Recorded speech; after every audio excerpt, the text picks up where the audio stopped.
we were talking about, I can't help it because I see all these as not a conspiracy theorist or something, I hate it, but as a movement that is just beyond some scientific discussion. As you said, it's not science really. So what is the alliance behind all this propaganda in US, in everywhere? So let me draw the attention again to Saudi Arabia, for example. Do you know about their biology education? Do they have creationism? Could it be them to support this book? Or do they really respect science?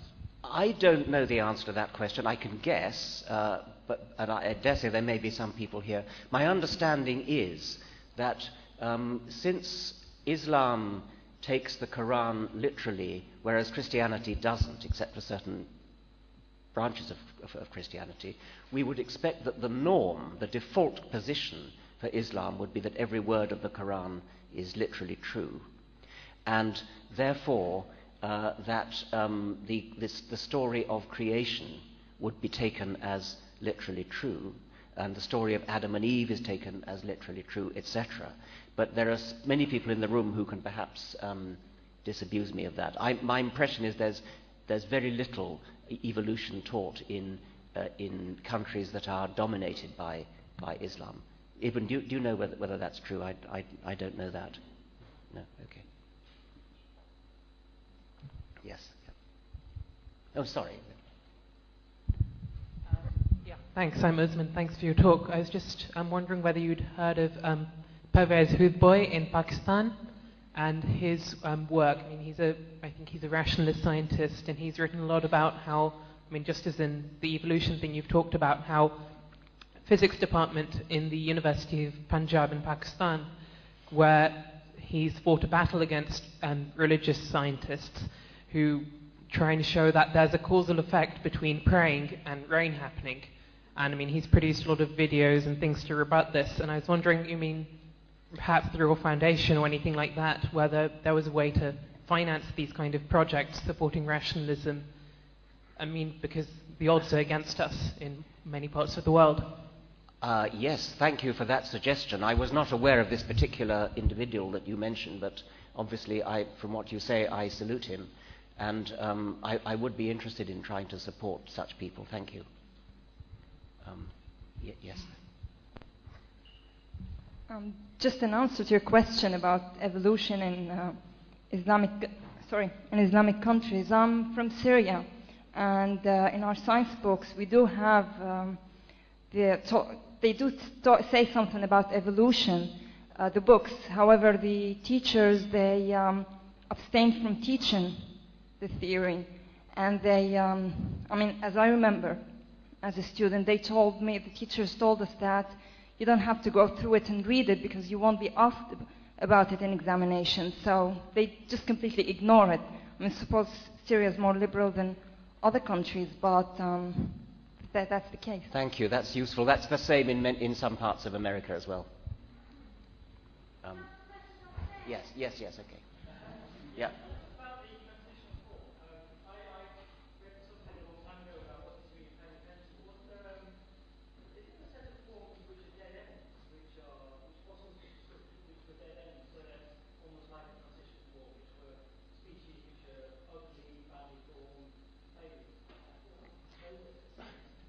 Well, a dead end, I suppose, would just mean a lineage that died out, of which there are vast numbers. That's certainly true.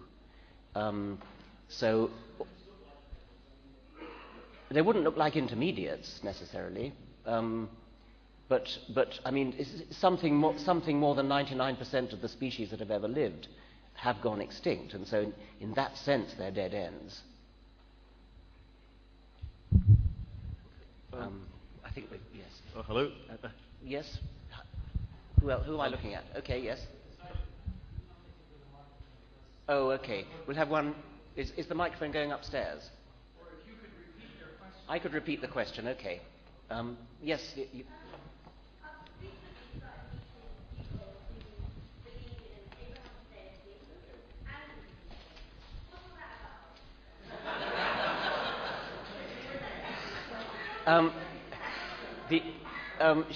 The questioner has recently met people who believe in an Abrahamic deity and in evolution, what's that about? Well, that's true of most respectable Christians and Jews.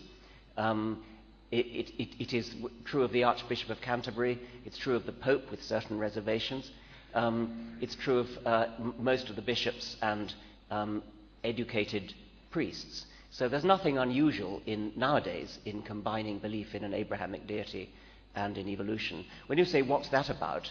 I mean, I agree with the implication of your question that there is a certain incompatibility, but that's not the way they see it. Yes, that's the other one next door. Now we've got a microphone too. Hi, I'm from Pakistan. I teach at university there. And first of all, I'd like to say that the lady who recommended Pervez Hoodboy, that's an excellent recommendation. He is arguably the foremost rationalist and scientist in Pakistan, and I would highly recommend you working with him. When I began to teach at the Lahore University of Management Sciences, and I was teaching in part sections of your book, The God Delusion, and my friend in the biology department was also teaching evolution. Suddenly, at our university, we saw this series of books come into the library of Harun Yahya. And the right-wing faculty members began to encourage our students to read Harun Yahya, particularly in opposition to what you had been writing. So I'm wondering if you are intending to or have already written anything that specifically, as your talk does today, specifically answer to some of the rubbish that he's been putting in people's I mean, minds. there is the article on my website, which is the one that precipitated his temporarily successful attempt to ban the website. So that's richarddawkins.net, and then if you search for Yahya, you'll find it. And that has, I think, most of the pictures, not the one of the incontinence pad, but the ones of the various. That was okay. Never mind. The ones of the various animals are all there. I mean, I should call the attention of your students to these spectacular howlers like the fishing hook, and the snake and the eel and the crinoid and the sabellid worm. Yes. Oh, sorry, the mic's up there. Any more upstairs before we? Yeah. Do you agree with Steve Jones that evolution has come to an end or stalled?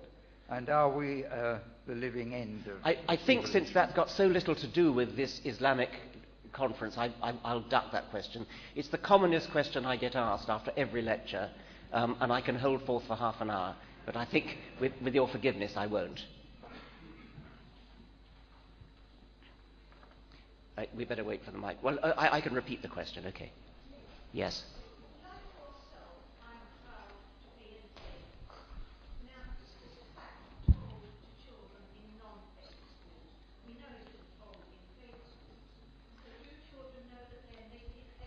The questioner is proud to be an ape, and so am I. Is this told to children in non-faith schools, or indeed, I suppose, in faith schools? I don't think that many people, even who teach evolution, actually tell children you are an ape.